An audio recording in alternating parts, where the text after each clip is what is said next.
Welcome to Little Gay Guide. Uh, this is Andy Wibbles. I'm Ron Zakai. Andy and I have been friends for many years, and he's actually one of the forces behind the conception and the fleshing out of what Little Gay Guide could have become. And I owe you thanks for that, by the way. So thank you. Without further ado, why don't you introduce yourself? Hey, okay, my name is Andy Wibbles. Live here in San Francisco for the past 12 years with my amazing husband, Ron. I'm a marketing executive for a tech company downtown. My cat is at my feet, so he may be biting me in just a second. I've got the spray bottle ready to go. Uh, Originally from the Midwest, I'm an Indiana boy. I'm also a blogger for the past, 20 years, and mostly do a lot of writing work. My background's in performing arts like piano, directing, and theater. One of those things when we were talking about Little Gay Guide being a book and describing the whole theater, I always knew no matter what it is, if the collaboration ever goes forward, you will take over the theater side slash gay history slash Right. yeah slash gay entertainment, I should say. Where do you want to begin? Where do you want to begin when it comes to just our point in time or Yeah, I mean, I that's where are we in this civilization right now? Oh Jesus! That you want to start from the decline of the civilized world versus the uprising of what could be an utopia, or do you want to start from COVID and gay man? I mean, there is. That they're the same thing. Yeah, No, you know, uh, I think that I had a friend that said, between Trump and the reaction to Black Lives Matter and COVID-19, that this is the year you find out who everybody really is, for good or for bad. So I think, these times have shown people and what their priorities are, for better or for worse, for selfish or for empathetic, So I think that's been the main theme of the year, really, is as we're all kind of locked into our isolated worlds right now. And I think, here in San Francisco, we're probably extra sensitive to it all because we've had the longest and strictest shutdown in the country that started March 16th, I think. But we also have one of the lowest death rates in the country. I think we just now have had over 130 deaths, which for San Francisco County is huge. California still has bad numbers because like all the SoCal people kind of like fucked it up for all the North California people. Hopefully it's going to get better. We just moved to the yellow tier here in the city. So I think restaurants can open 50% indoors. Bars without food can have outdoor patronage. And then movie theaters might be opening up a little bit too.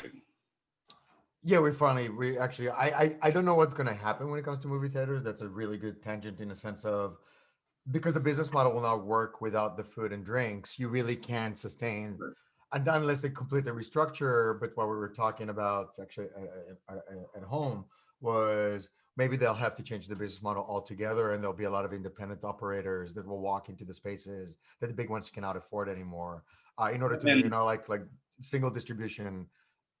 yeah, and I mean the current business model was when they broke up the cartel back when the studios owned theaters. So it's like we already had this kind of breakup, and that's why 50% goes to the studios, 50% goes to the theaters, and they have to make all the money concessions. So I think what I was thinking about in that vein too is like we're seeing that replicate with all the streaming services where it used to be, I think this was in the 30s or 20s, they broke that up with the antitrust, where it was like the studios, owned the actors Right, and the right, the talent 30s. and the films and the production and the exhibition in the theaters. So like they had that entire pipeline locked down.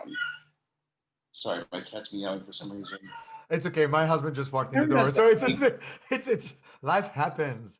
He acts like he's dying, and he's a very lucky cat. He just knows you're paying attention to somebody else. That's all. Yes. When I'm on a work call, he will show his butt in my Zoom. But no, I think that with the streaming services now, you're kind of replicating that whole channel where the technology is owned by the same people that are producing the media, that are selling the media, that are making the money off the media. So it's like we're replicating an entire distribution channel all over again. I mean, it's not in person, it's not on site, so it doesn't feel like a monopoly. But we may get back to that point where it's like this entire business model is, suppressing innovation in the industry. It does. But at the same time, I don't have a lot of sympathy for the entertainment industry or like the movie industry because they have all that shitty, fucked up accounting. They do. Like if I was elected president, I would just like tell the IRS, just go like prosecute those assholes for like 8 years.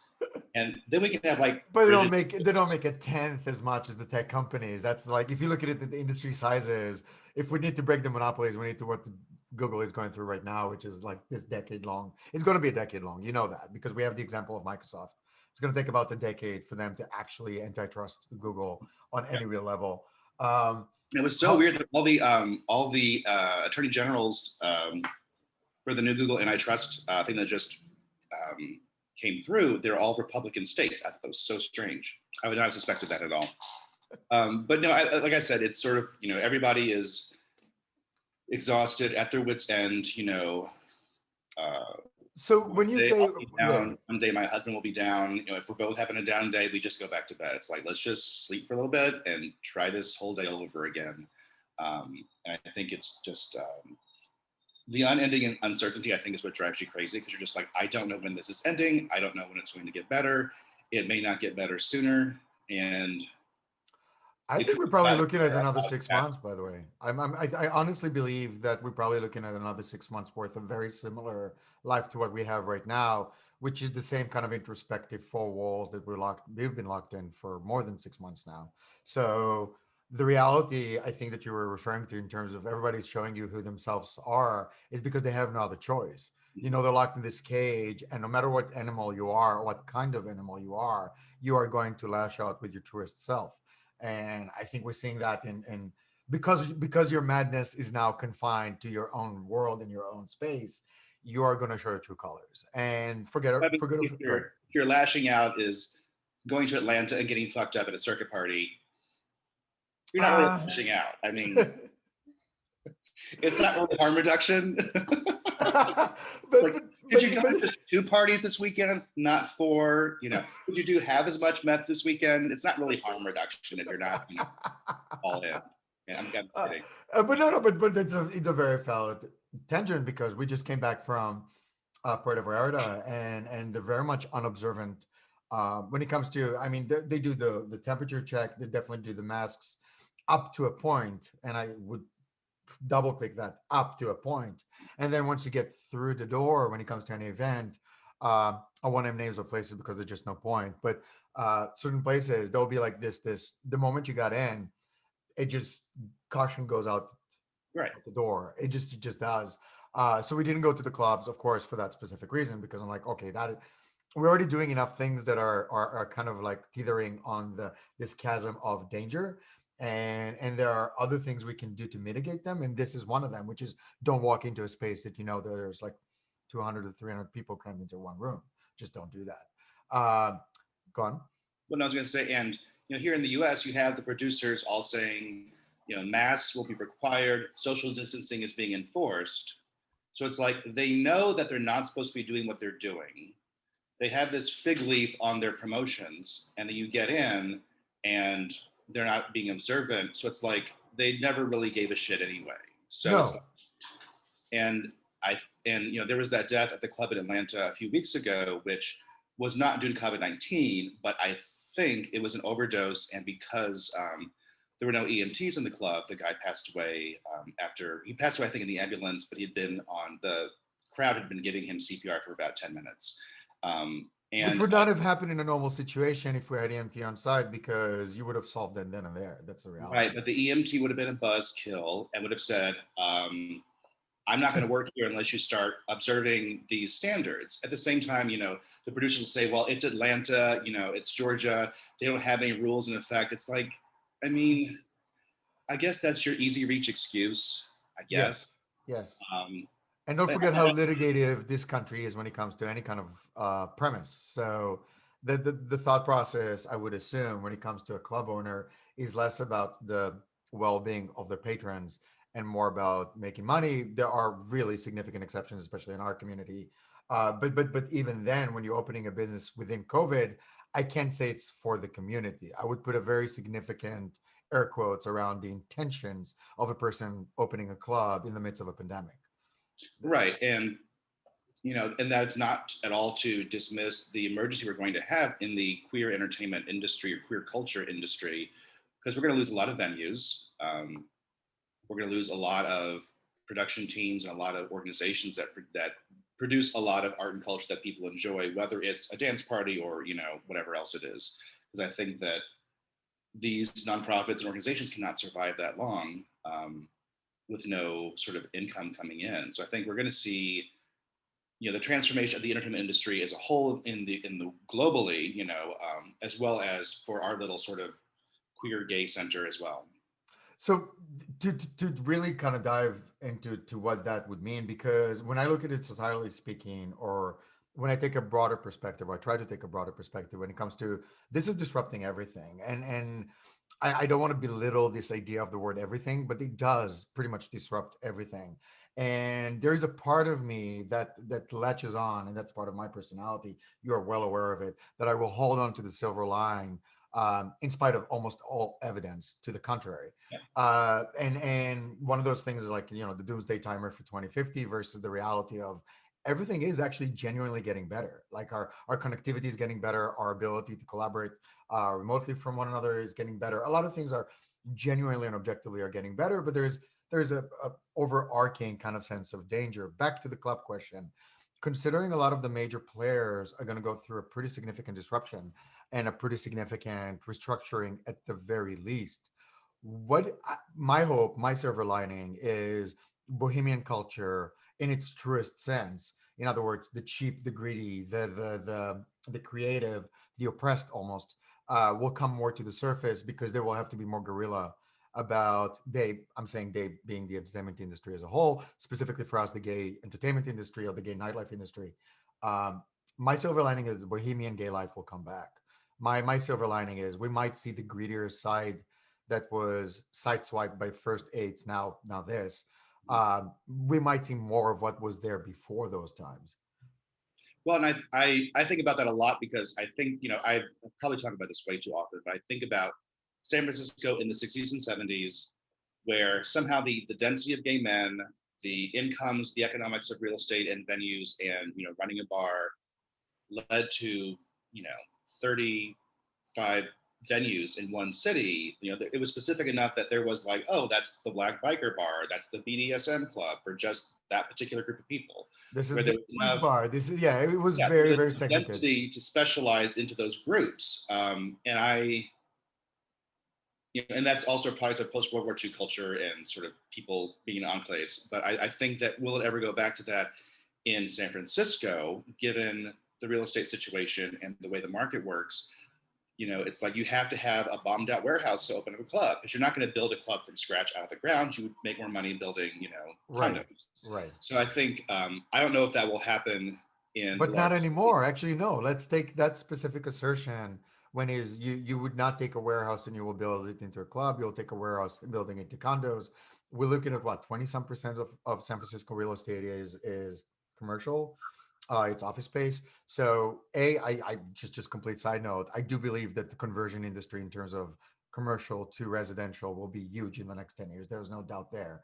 But then the other element of the same conversation and the same topic is what you just said. There is no point in building more condos now. There is a viable, pretty much permanent exodus that's happening. What for 4 months now from San Francisco, and that warehouse could become a club. The rents will become cheaper. Somebody will be able to put up a party. I'm talking, post therapeutics, post vaccination. So, would do you not see that silver lining, or I'm being too optimistic? Because I I think am guilty of when, that. when has a city ever turned back this clock? Which city have turned back this clock? When has a city turned back this clock? That's a very good question. I think we're probably Like going to see that both. if you want that, oh, how it used to be with the gay bohemian culture that you're referring to, which is so many different facets in so many different ways. Like when has a city or town or region gone past that into I don't know what we would call the opposite of that, and then I back to greedier. Let's just say greedier because there's just that's a kind of like overarching. It's more guerrilla. It's cheaper. It's bohemian. When did a city walk back from metropolitan, mega financial complex to back to Bohemia? Probably after every revolution. Probably after every single revolution. That would be my history lesson to myself. I think. I think Paris saw that right after the revolution because they overthrown the what was the tried and true have nots conversation that ended up pretty bloody, but they did went pretty bohemian right after that.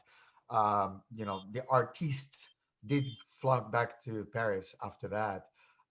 Is COVID not the same kind of shaking?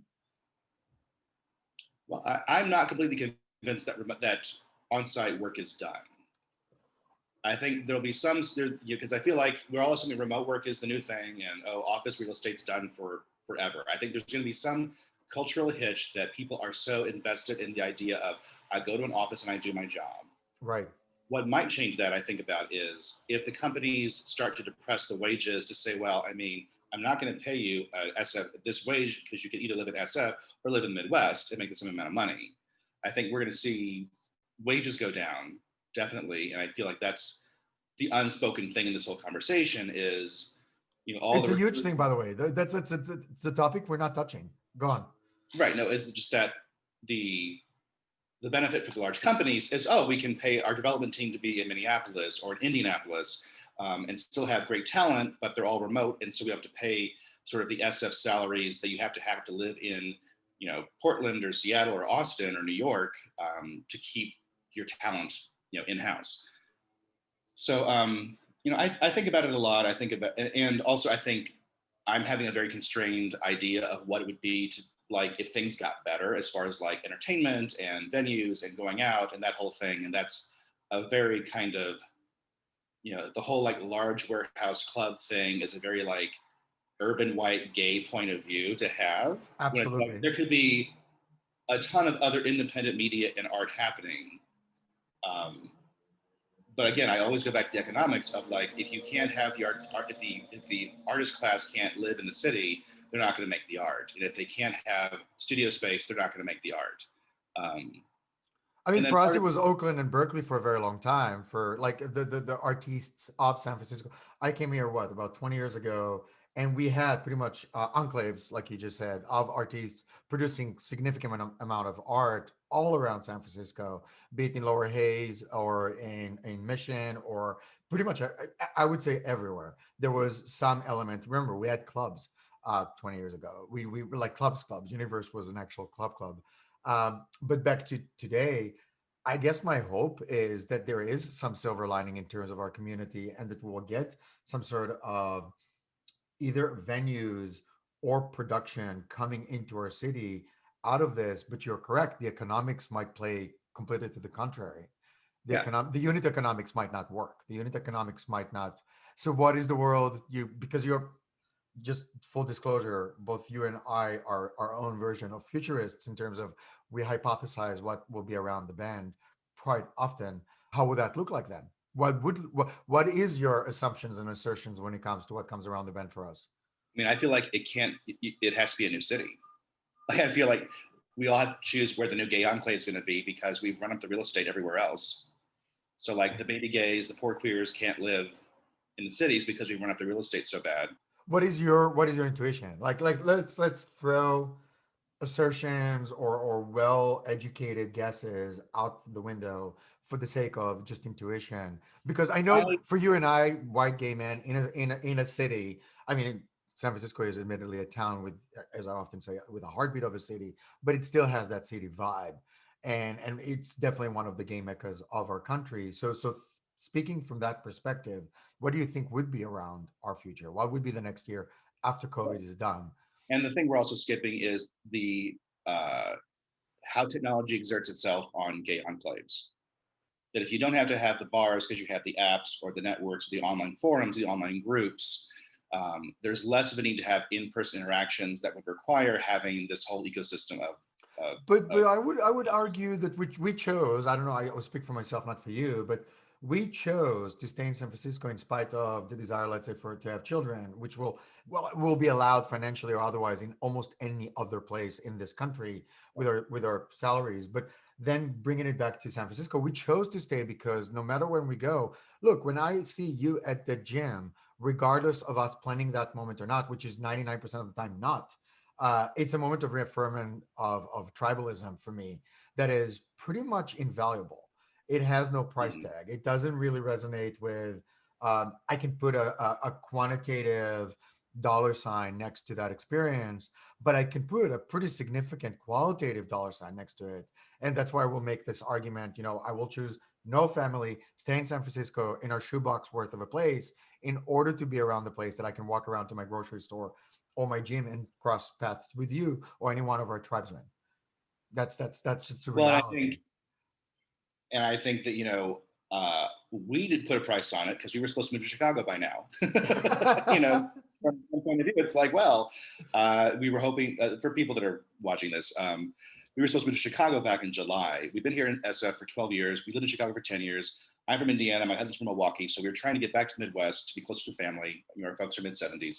Um, but like I was doing a cost benefit analysis of like, oh, I could cut our rent in half, cut our living expenses in half, save for the future, um, and have enough money to actually travel. And like we could come out here once every 2 months. People would not know we'd left. So I think you can put a price tag on it. At least we had, where it's like, and all that got scuttled because my husband's currently laid off, Right. so he can't get a transfer to Chicago. So we're kind of waiting things out.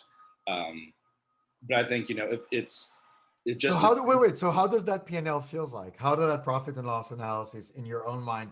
Because you were forced into the qualitative versus quantitative. Unlike me, we made that choice around a dinner table, knowing that what we're putting aside is already a choice. It's a bygone choice. We already decided to stay.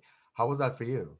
well, I think for us it was we don't want to live in a shoebox. It's like we could make the sacrifice and live in a smaller place, live in a older place, get rid of more things that we enjoy having as gays in their mid 40s as adults, with jobs. So I think it's we can get roommates and that have that whole puzzle. But we're sort of like, this is we want something new and different. And we've been here 12 years and we've kind of lived things we've had a great time. It's been amazing to us, both professionally and personally. Absolutely. But after a while, it's like you can't just. For me, it's like the way that I put it is like unless I got a big raise or my husband literally changed industries, it's like we can live in San Francisco. We just can't stay in San Francisco. That's fair. And it's a conversation I think a lot of people are having right now in this moment, considering your circumstances Well, are I think are that there's a reason like literally everybody else is left. Like unless you bought 20 years ago, or yes. you just got here, or you Or have you three were in years control like we were. I here, mean, that's yeah, yeah. you probably have already left. And I have no delusions that we're that special that we have to stay because of who we. It's like no, it's time to do some new things and figure out what our mid 40s 50s are going to be. Back to the But philosopher worth of the philosopher in you and the philosopher in me. Um, Gay community from now to post COVID topic, just to kind of tie all the loose ends of this conversation. Coming back from PV was a very interesting dialogue around both the way the pictures were portrayed online, and then you get the backlash of you guys were not safe. How dare you killing everybody else? Um, that was one extreme and one side, and then the other extreme was, oh my God, you had a vacation. That's amazing, but this mitigation, because at least to my perception, I do believe we have at least 6 months more left of this, and to not have a spike worth of risk would be for me a mental health challenge more than a physical health challenge. And that was the decision. It was just like, we're gonna get this week, and this is the only country we can go to. This is where we're going. um, by the way, we are negative. We were not that dangerous in the things we saw. We definitely did dangerous things, but I always put it in again, and you will resonate with that part, to the sorting of the late 2000. In other words, positive and undetectable, you are very safe. Negative and negative and haven't played with anybody since is just as safe. And people could make their own mitigation of risk around anything in between those two. And I felt being in PV, making those decisions, you can counter by all means. But that was my sense around PV. It was a mitigation of risk, and it was a conversation around what risk we're comfortable with everybody around us having kind of the same conversations. In other words, are you open and honest about where you are? And then are you open and honest about where you'll be? And then when we came back here, it was, we're not going to do anything until we're tested, sure. and we're going to give it enough time and all that jazz. You had at least three different facial expressions there that I wanted. No, I mean, I think yes, there's the sorting with if you have the complete full knowledge of what your status is. Mhm. A STD is a lot harder to catch than a communicable disease that is highly contagious. So like there are caveats all tucked in there. But like I said, everybody's making the best decisions that they know how for themselves. And um, I always try to think of what other cohorts are in each other's fucking business all the time. Like, and it's sort of like, is it like a church group or like a PTA where like, you know, the gays are just like up in each other's business all the fucking time. And I think, uh, I think all cliques do, though. To that specific premise, I would say all either tribalistic or communal elements of our society have that built into them, be it your church group or your gay group or your clique. I think all of them come with an inherent underlining or underpinning of gossip. It's well, just and it's the technology makes it over networked and makes it faster to yes, spread yes. messages, and it also makes it easier to divorce things out of context. Yes, you have your megaphone is a lot louder and your reach is almost infinite. Yeah, So, and there's no before, present, and after, because it's like the thing you post today could be a screen cap that pops up in 2 years, and there's no date attached to it, and the which it people. often does. Yeah. We see it in like the It's the resurgence whole. of. Go It's ahead. called. If you want to hear about this more, it's called context collapse. If people want to read about context collapse. Dive in a little bit more because we have a little time, and I don't want No, to. the whole idea that social media and technology, as it is today, a tweet is a tiny atomic particle of culture, and it can be easily taken out of the context of the stream it was in, the day it was posted, the news environment, the personal and mental environment the person was in. That can all be divorced, and that item can just sit as it is and be taken in a completely different context and divorced of its surroundings. And so when we jump into a conversation to a forum where we're not a member, we don't know the culture, we don't know the background, we don't know the history. We make a lot of assumptions very quickly. So you have things like Gamergate and, you know, Or like the what was the Ozarks beach back in, and right now within COVID. oh yeah, yeah. Or It like was, yes, it now, was bad, but at the same time, the angle was so doctored. I'm not saying that that was the right behavior for that beach. Actually, we know it was a super spreader event in many ways. But every time you get these pictures, I'm like, guys, you're choosing a very specific angle to show that people are not distancing, just to kind of hype the reaction on that megaphone with that infinite reach. And I don't just dislike it. I hate it because, as you say, it's a piece of content that's divorced of any context. It's a piece of content that you just kind of stand there on its own, and you let the zeitgeist be the judge, even though there was a moment in time and circumstances and probably a lot of drivers for that moment when it was posted. But now they can be divorced, and that content takes a life of its own. It well, becomes a like, Frankenstein monster that's been awoken years after Frankenstein itself being dead.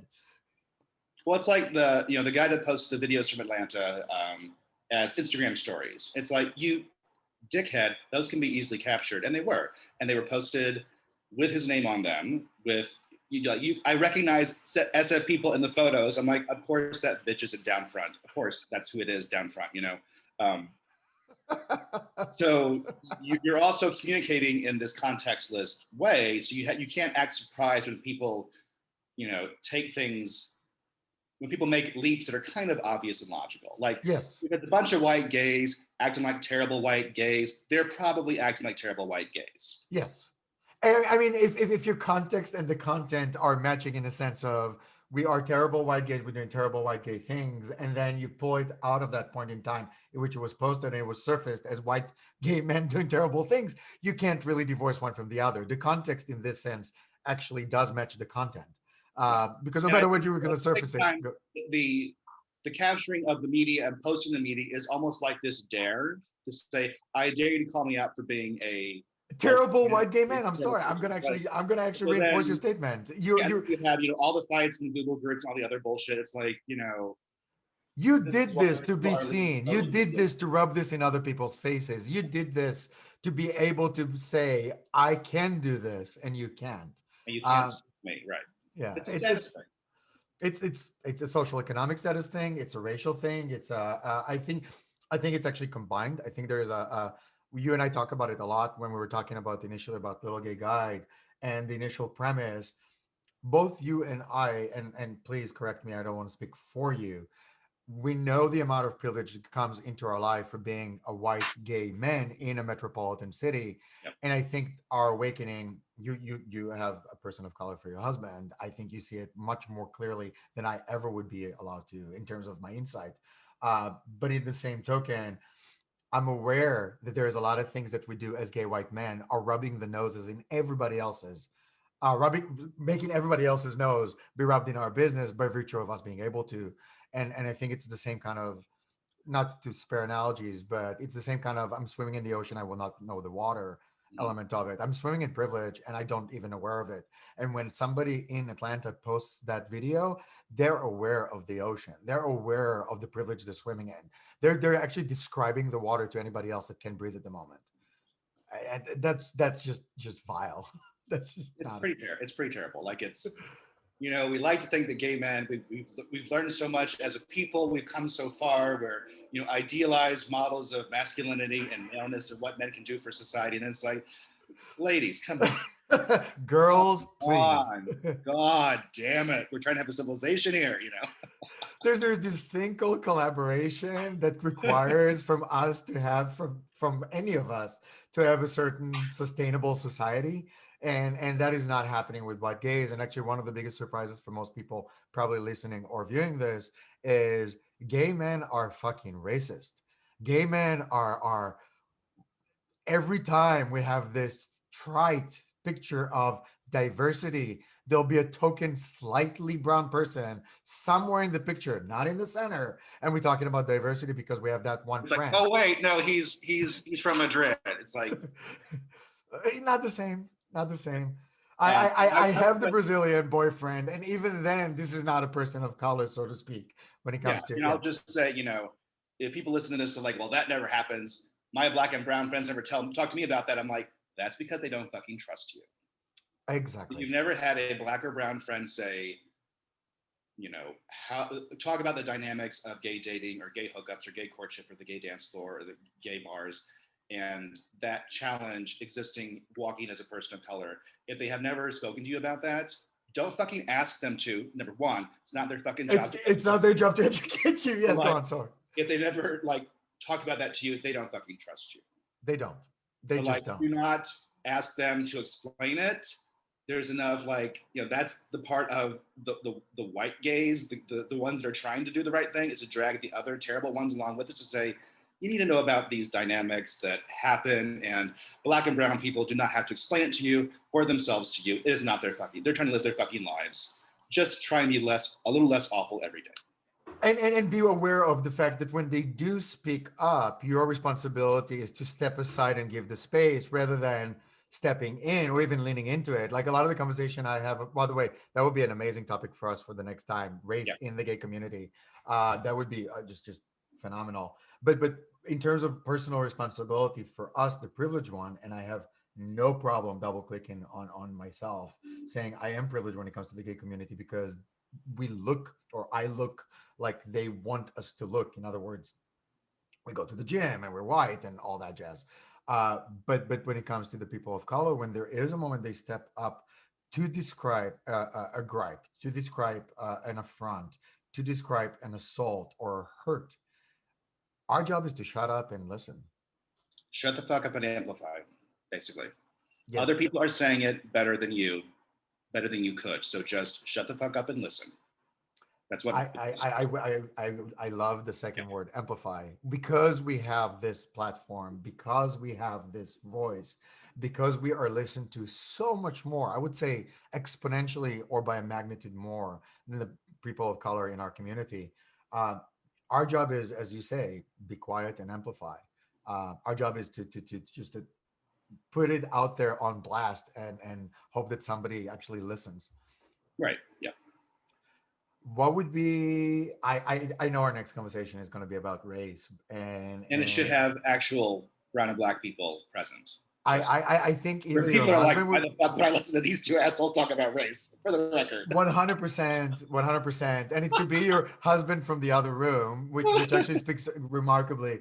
Uh, he did confine, well, confines in you by virtue of being your husband, but I had difficult conversations with your wonderful husband that I was not aware that the love is so unequally unshared and so unequally denied. So which is just its own conversation and a quite, what's the word, wakeful one, or awakening, or We like into using the word woke, which just seems so passe. it's passive. It's not. It's there was a lot more action involved in A, getting to that realization, and B, from your husband to describe it. I think there's a lot there in terms of work that had to be done from his side, which was both a benign. It's a present that he gave. It wasn't some passive thing that just happened. Yeah. Yeah, it wasn't like, oh my god, yay, I got shared this. No, it's active. Is he there laughing at us? He just woke up. He's over there. Hey, honey. Hey. He's making coffee. Oh, You like that? You like his shirt? You like that shirt? Is that cute? Oh my god, that's the best.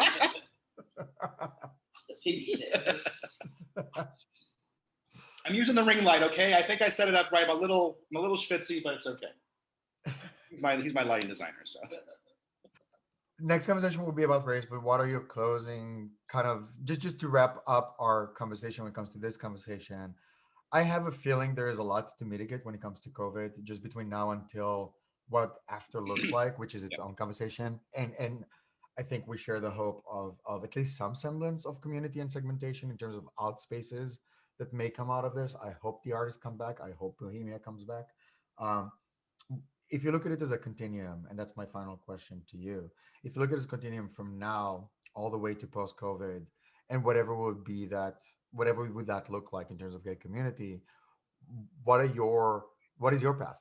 What are you charting for yourself in that world? Because you It's a are. hard We're one right making now. decisions every day. We're making decisions that are pertinent to the now, and we're making decisions that are pertinent to the I mean, tomorrow. like if I look at the overall arc our year was supposed to have in terms of like moving cities, moving back to the Midwest, being closer to family, having, deepening that community after spending so much time tending to the one here, because I live in I'm from Southern Indiana, so for us to get home is to fly to Louisville is strangely expensive and takes like a day and a half to get there. Right. So we don't go home very often at all. And right now we can't because my parents are mid 70s and they have a lot of comorbidities. So they worry about everything. But part of it for us, I think, was let's figure out what our next 10 years is going to be. We had 10 years in Chicago. That's where we met, 12 years here. Let's figure out what like our, I'm 45 now. What's 45 to 55 going to be? Right. And will it be, remote work and a better job or a new job or not a new job or staying where I am or, saving for a house, having a fucking house like every other Person adult in in this the country, world. yes. We have friends in their 20s in Chicago that are buying houses. I'm like, God damn it. This hurts. I had a lot of fun in San Francisco. So, I mean, but I think Qualitative versus quantitative. That's a valid argument. Go on. But I think we will still stay very connected to the community here because we'll come back frequently and stay and visit and be with people because we just have some deep connections here, I think. Absolutely. But yeah, it's post-COVID world is going to be. I hope my husband's industry bounces back. He works for the airlines, so hopefully, the airline. And this is his third time being. He was laid off after 9/11, then after SARS epidemic, and now this. So it's like, it's just hard to run airlines in any country. It seems like. So hopefully that bounces back over. Once we have treatment protocols and vaccinations that get the death rates down a lot, people are going to want to feel like I need to go live my life. So I think you're going to see an explosion of everything, whether it's travel or events or artwork or exhibitions. There was a good thread on Reddit actually. This is actually a good way to close, which was 2020 was such a fucking shit show. Everything happened. It was terrible. Yes. What if the opposite happened for 2021? And one of the threads, the best ones was like, all of these artists that have been working in seclusion suddenly have all this amazing literature and art and music and culture. And like, everybody sort of feels more invested in live events and personal connections and in-person stuff. It's like that would be the ideal. Yes. Who knows how long that would last before it gets sort of depressed by online Systemic stuff. oppression, systemic standards, systemic industries. And then and you and I talk a lot about like, well, are we going to have the fucking guillotines come out? Because like you were saying that, well, Yes. post-revolution France had some nice clubs. It's like, well, we had to kill a lot of rich people to get there, and you think about like Weimar, Germany, Berlin. It's like, well, it was a great party, but then some shit happened, or Those are actually the only examples I had in mind when you asked that question. I'm not joking, because you're right. Between metropolitan financial superstructure to Bohemia, it requires that little mid-step, which is a guillotine, which is unfortunate. Either and like like outside of an outright global war, an outright global guillotine moment, because don't forget, the systems that we're talking about right now are not as singular or intimate or insular as France was or Berlin was. They're much more interconnected. So in order for that moment to really step into Bohemia, or even give a chance, which is its own thing, to the rest of the population, and by rest I mean 97% of them, 97%. That's not the rest; it's all of them. It's to give a chance to all of us. Something pretty severe needs to happen, which I'm hoping COVID on its own did some of the heavy lifting. But from your very, very eloquent point, you're right. It's not enough. There's an extra step there. and the other dynamic I always keep in mind is when have we encouraged people to become more selfish and they didn't become more selfish? Never.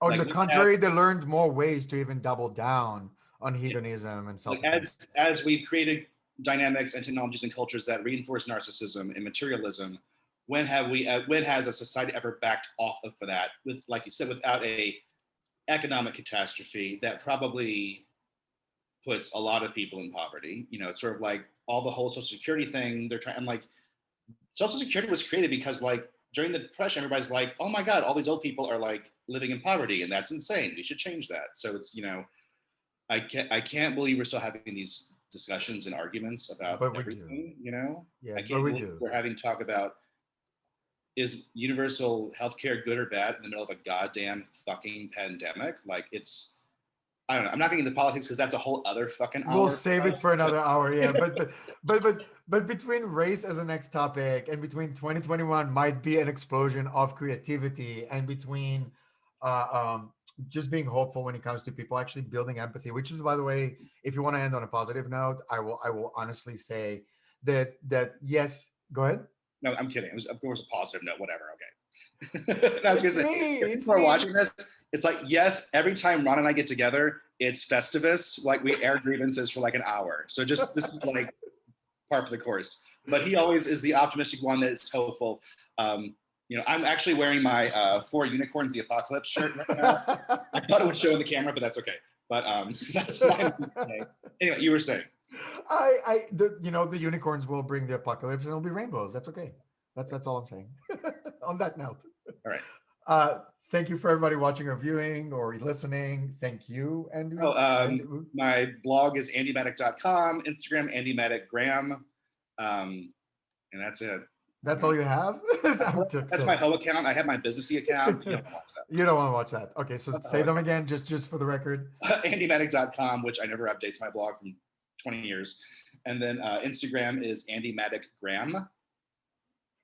And then if you want to see my husband's amazing cooking and thirst pics, that's Ronomatic on Instagram. Awesome. I'm Ron Zakai. This is Andy Wibbles. This has been Little Gay Guide. Thank you very much. Of course.